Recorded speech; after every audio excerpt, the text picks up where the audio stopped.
ये दिने ना दिने विज्ञान हो प्रकृतिगत हो सामाजिक मतर हो ये जो देश देश मध्य जो विशृंखलित राष्ट्र राष्ट्र मध्य युद्ध ये सब जो परिस्थिति सृष्टि है प्राय आमको आभास मिलूँ आगामी आउ किसी दिन पर ये ध्वंस माने पूरा सृष्टि लोप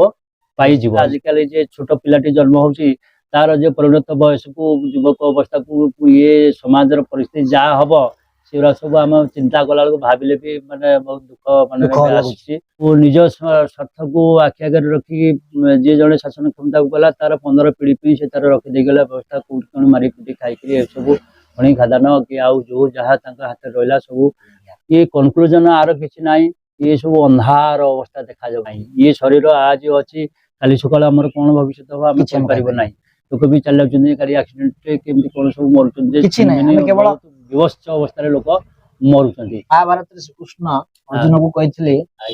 यदा यदा ही धर्मस्य ग्लानिर्भवति भारत अभ्युत्थानं धर्मस्य तदात्मानं सृजाम्यहम् विनाशाय च चतुष्कृतं धर्म संस्थापनाय संभवामि युगे।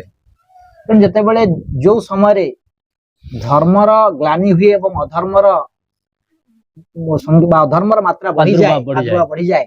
से समय प्रकृति बा भगवान से समय अनेक रूप रे भगवान आसंती एवं आसिकी ये जो अधर्मर नाश करते जुगे जुगे जुगे जुगे पची सत्य हो त्रेता हो द्वापर हो जुगे जुगे सनातन धर्म ये जो आमर सनातन धर्म हूँ बहुत पुराण किए सृष्टि केमी सृष्टि तार कौन प्रमाण मिलू ना तेणु जिते बड़े प्रभु निजे कहते मु अन्यायर विनाश करने जुगे जुगे अवतरित होती धरापृष्ठ क्या रूप से करी केमी करी मना कर तेणु ये जो घटना बर्तमान आज सब लोक देखो अधिकांश लोक जो माने उचित मार्ग रास्तार जाउछंती ठीक मार्ग रे जाउछंती सब धर्म नौछंती से आगे आज देखो बहुत दुख रे कष्ट रे अछंती कलुषित रे अछंती किंतु देखो जो माने गुंडागर्दी करछंती बा खराब बाटरे जाउछंती खराब रास्ता रे जाउछंती से माने आज बहुत भलो हिसाब रहउछंती किंतु भगवान कहछंती खराब रास्ता किछि दिन पई भलो भलो किंतु आगो को कंटा किंतु सत्यर धर्मर मार्ग किछि दिन पई तो आगे कंटा ही थाई पारे किंतु भविष्य को से तुम फुलर रास्ता तेणु वास्तविक कौन से समय आज उपस्थित है कि जहाँ फल कि ये कलिर शेष समय आसी हम पहुंची गले प्राय से भली आमको जहाँ आवास मिलूँ जमती आम विज्ञान कौच आम गोटा पृथ्वी गोटा ब्लैक होल अच्छी ये आम पृथ्वी एमती माने 10-20टा पृथ्वी हेले भी से ब्लैक होल भितर कौटी हजिज गलीज जना पड़ोनी जहाँ विज्ञान हाँ बिग बैंग थ्योरी जहाँ आमको माने ये संदेश दौची जहाँ आम जानूचे तेणुक ये दिने ना दिने विज्ञान हो प्रकृतिगत हो सामाजिक मतर हो ये जो देश देश मध्य जो विशृंखलित राष्ट्र राष्ट्र मध्य युद्ध ये सब जो परिस्थिति सृष्टि है प्राय आमको आभास मिलूँ आगामी आउ किसी दिन पर ये ध्वंस माने पूरा सृष्टि लोप पाई से भाया अवस्था होची जहाँफल कि पुणी ये सृष्टि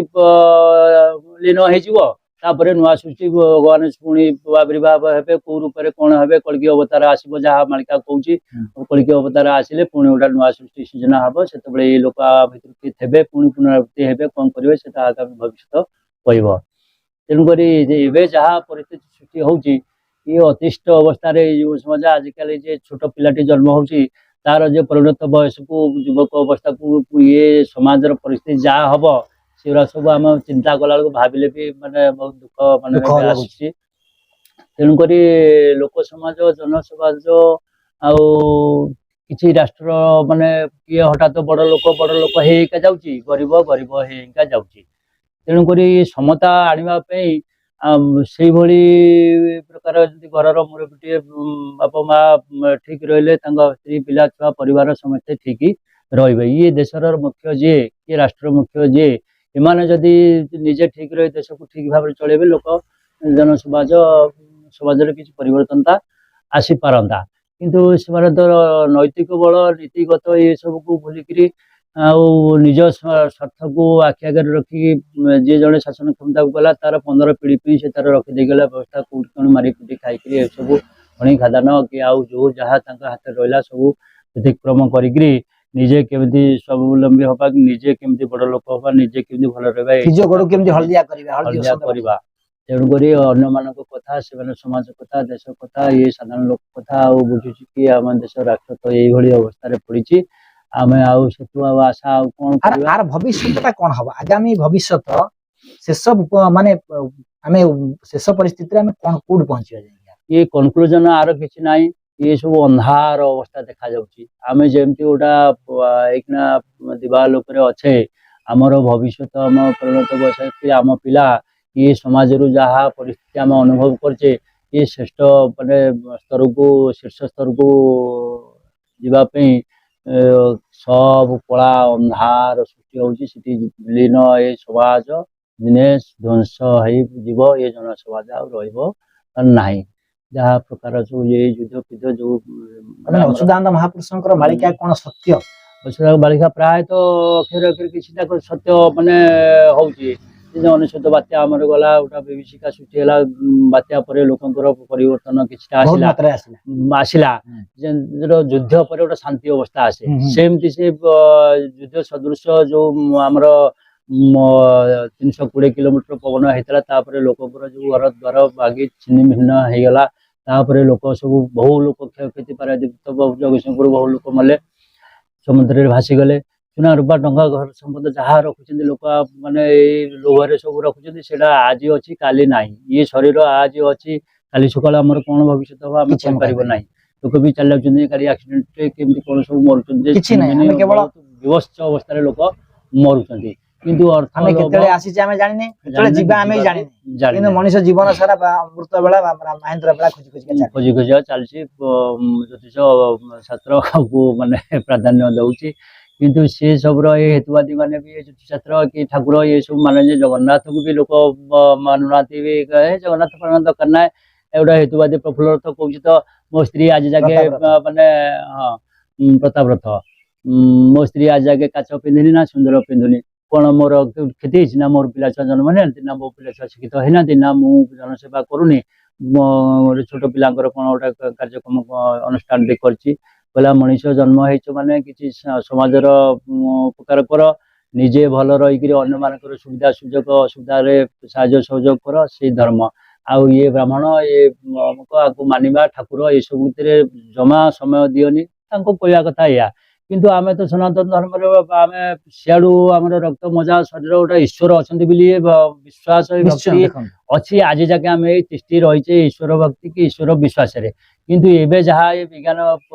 କହୁଛି ଆମ ଦେଶ ଏତେ ଆଗେଇଲାଣି ଅମଗଲାଣି ବିଜ୍ଞାନ କହୁଛି କାରଣ ଏଇ ଯୁଦ୍ଧ ହଉଛି ବିଜ୍ଞାନ ତାକୁ ବନ୍ଦ କରିଦେବାର କିଛି ଗୋଟେ ବାଟ ଅଛି ସେମିତି କିଛି ନାହିଁ ଡୋନାଲ୍ଡ ଟ୍ରମ୍ପ ମୁଣ୍ଡରେ ପଶିକି ଇରାନ ମୁଣ୍ଡରେ ସେକଡେ ବେଞ୍ଜାମିନ ନେତାନ୍ୟାହୁ ତା ମୁଣ୍ଡରେ ପଶିକି ଏମିତି କରୁଛନ୍ତି ଯୁଦ୍ଧ ପ୍ରଳୟ ଆଡକୁ ବେଶୀ ମାତ୍ରା ବଢୁଛି ବରଂ କମିବାର ପ୍ରଶ୍ନ ଉଠୁନି ସମାଧାନର ବାଟ ଏ ପର୍ଯ୍ୟନ୍ତ କିଛି ହଉନି ଏଇସବୁ କଥାରେ ଆମେ ଆଉ ସମାଜରେ ଆଉ କଣ ଆଶା କରିବା ଆଉ ସମାଜ ଯାହା ସ୍ଥିତି ଅବସ୍ଥିତି ତା ପରିସ୍ଥିତି ଏବେ ଯାହା ହେଇଛି ନିଜେ ନିଜକୁ ଆମେ କେତେ ଦିନ ବଞ୍ଚିବୁ ସେଇ କଥା ଉପରେ ମାନେ ଆମର ମାନେ ଅନିଶ୍ଚିତତା ସୃଷ୍ଟି ହଉଛି ଆମେ ଭରସା ନାହିଁ ଯେ ଆମେ ଆଗାମୀ ଆଉ କେତେ ଦିନ ବଞ୍ଚିବୁ କି କଣ କେତେବେଳେ ହବ ଗୋଟା ଆମେ ବି କହିପାରିବା ଧ୍ୱଂସମୁଖୀ ହେଇକିରି କୁଆଡେ ଓହ୍ଲେଇ ନ ହେଇଯିବୁ ଏ କରାଳ ପ୍ରକୃତିର ସ୍ରୋତରେ ଆମେ ଦେଖନ୍ତୁ ଆମେ ଆସିଛେ ସମାଜ କାରଣ ଦେଖନ୍ତୁ ଜନ୍ମ ସତ୍ୟ ମୃତ୍ୟୁ ସତ୍ୟ ଆଉ ବାକି ଯାହା ସବୁ ମିଥ୍ୟା ହେଇଥାଇପାରେ କିନ୍ତୁ ଜନ୍ମ ମୃତ୍ୟୁ 100 ଆସିଛେ ମାନେ ଯିବା ସତ୍ୟ ସମସ୍ତେ ଯେତେ ବି ଜିନିଷ ଅଛି ଏ ପୃଥିବୀ ମଧ୍ୟ ଦିନେ ରେଷ୍ଟ୍ର ହେଇଯିବ ତାର ମଧ୍ୟ ଧ୍ୱଂସ ହେଇଯିବ କିନ୍ତୁ ଟାଇମ ଲାଗିପାରେ କିନ୍ତୁ ଧ୍ୱଂସ ନିଶ୍ଚିନ୍ତ ହବ ସେମିତି ଏଇଟା ସତ୍ୟ ଧ୍ରୁବ ସତ୍ୟ ତେଣୁ ଆଜିର ସମାଜ ବା ଆଜିକାଲିର ଯୁବପିଢି ବା ଆଜିର ଯୋଉ ସମାଜ ତାଙ୍କୁ କଣ କହିବେ ଆଜିର ଯୁବପିଢି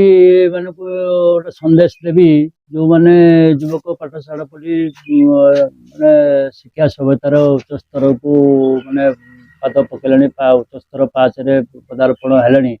ଏମାନେ ନିଜକୁ ମାଦକତାକୁ ଦୂରେଇ ରୁହନ୍ତୁ ବର୍ଜନ କରନ୍ତୁ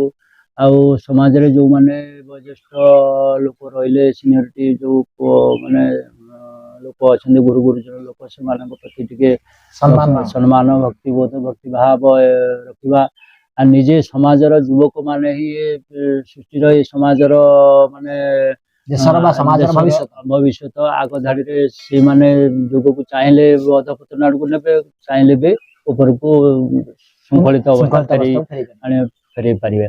ତେଣୁକରି ଯୁବକ ବନ୍ଧୁ ମାନଙ୍କୁ ମୋର ସନ୍ଦେଶ ନିଜେ ବିଶେଷ କରି ଯୋଉ ମାଦକତାର ବଶବର୍ତ୍ତୀ ହେଇ ବହୁତ କଳୁଷ ସେ ନାରୀ ନିର୍ଯାତନା ଏସବୁ ଯୋଉ ସବୁ ପରିସ୍ଥିତି ସୃଷ୍ଟି ହଉଛି ସେ ସବୁରୁ ଦୂରେଇ ରହିକିରି ସମାଜ ପ୍ରତି କିଛି କର୍ତ୍ତବ୍ୟ କଲେ ଏ ଅବସ୍ଥା ସମାଜର କିଛି ଫେରି ପାରନ୍ତା ମୁଁ ଯାହା ଅନୁଭବ କରୁଛି। ବହୁତ ବଢିଆ କଥା କହିଲେ। ଦେଖନ୍ତୁ ଗୋଟେ କଥା ହଉଛି ଏ ସମାଜକୁ ପରିବର୍ତ୍ତନ କରିବା, ଏ ସମାଜକୁ ଆଗେଇ ନେବା ହଉଛି ଏ ଯୁବ ସମାଜ ଆଗାମୀ ଭବିଷ୍ୟତର କାର୍ଯ୍ୟ। ଆଜ୍ଞା। ତାଙ୍କର କାର୍ଯ୍ୟ ଏବଂ ତାଙ୍କର କର୍ତ୍ତବ୍ୟ ମଧ୍ୟ ସମାଜକୁ କେମିତି ଶୃଙ୍ଖଳିତ ଭାବରେ ବ୍ୟବସ୍ଥିତ ଢଙ୍ଗରେ ଆଗେଇ ନେବା। ଏଇ ଯୋଉ ପିଲାମାନେ ଅଛନ୍ତି ଆଜିକାଲି ଯୁବପିଢି ତା ଭିତରୁ କିଏ ବଡ ବଡ ଅଫିସର ହବ, କିଏ ବଡ ବଡ ନେତା ହବ, ଅଭିନେତା ହବ। ତେଣୁ ଏମାନଙ୍କ ହାତରେ ଦେଶର ଭବିଷ୍ୟତ, ସମାଜର ଭବିଷ୍ୟତ। ତେଣୁ ଏମାନେ ହିଁ ଯଦି ଚାହିଁବେ, ଏମାନେ ଯଦି ବାସ୍ତବିକ ଶୃଙ୍ଖଳିତ ଭାବରେ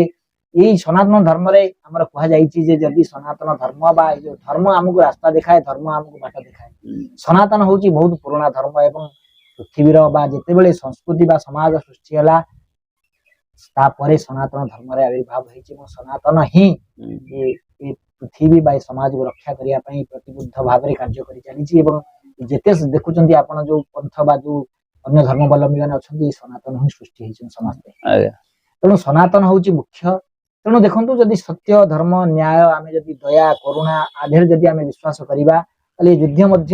କମିଯିବ। ଗୋଟେ ଛୋଟିଆ ଛୁଆ ଦେଖନ୍ତୁ, ଆପଣ ଦେଖିଥିବେ କ୍ଲିପଟି ଭାଇରାଲ ହଉଛି, ଇରାନରେ ଦିଟା ଛୁଆ କାନ୍ଦୁଛନ୍ତି ଯେ ଯୁଦ୍ଧ ବନ୍ଦ, ଇରାନୀ ଭାଷାରେ ସେ କହୁଛନ୍ତି ଯୁଦ୍ଧ ଷ୍ଟପ୍ କର, ବନ୍ଦ କର, ବନ୍ଦ କର। ଏଠି ବକରେ ବକରେ ଛୁଆ ଚିନ୍ତା କରନ୍ତୁ, ତାଙ୍କର ବାପା ମା ମରିଯାଇଛନ୍ତି, କଣ ହେଇଛି କିନ୍ତୁ କାନ୍ଦୁଛନ୍ତି କାହିଁକି? ଯୁଦ୍ଧ ଯୋଉଠି ହଉଛି ଚିନ୍ତା କରନ୍ତୁ ଥରେ କି ପ୍ରକାର ବିଭୀଷିକା ସେଠି ସୃଷ୍ଟି ହଉଛି, କୋଉ ପ୍ରକାର ରକ୍ତପାତ ହଉଛି, କୋଉ ପ୍ରକାର ଲୋକଙ୍କର ଜୀବନ ଯାଉଛି, ହିସାବ ହିଁ ନାହିଁ। ଜଣେ ରାଷ୍ଟ୍ର ଅଧ୍ୟକ୍ଷ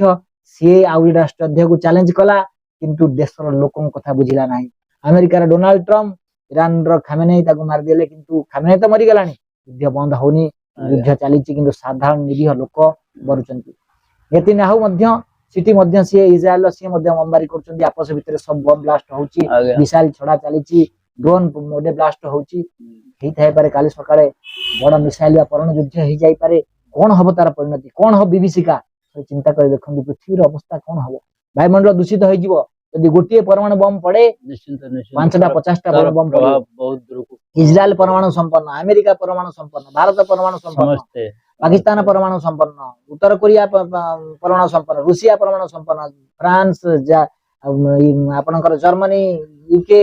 ସମସ୍ତେ ପରମାଣୁ ସମ୍ପନ୍ନ ଦେଶ। ଯଦି ଗୋଟିଏ ପରମାଣୁ ବମ୍ ପଡେ ତାହେଲେ ଯଦି ତା ଦେଖା ଦେଖି ଯଦି 10-50 ପଡିଗଲା ପୃଥିବୀର ଜଳବାୟୁ କଣ ହବ? ଲୋକମାନେ ସେମିତି ବିଷାକ୍ତ ହେଇଯିବ, ଲୋକ ଜୀବଜଗତ ଖାଲି ମଣିଷ ମରିବେନି, ଜୀବଜନ୍ତୁ ମାନେ ସମସ୍ତେ ଗଛ ବୃକ୍ଷ ଲତା ସବୁ ମରିଯିବେ। ତାହେଲେ ଯୁଦ୍ଧ କାହା ପାଇଁ? ଆମେ ଏ ଲଢେଇ କରୁଛେ କାହା ପାଇଁ? ଆମେ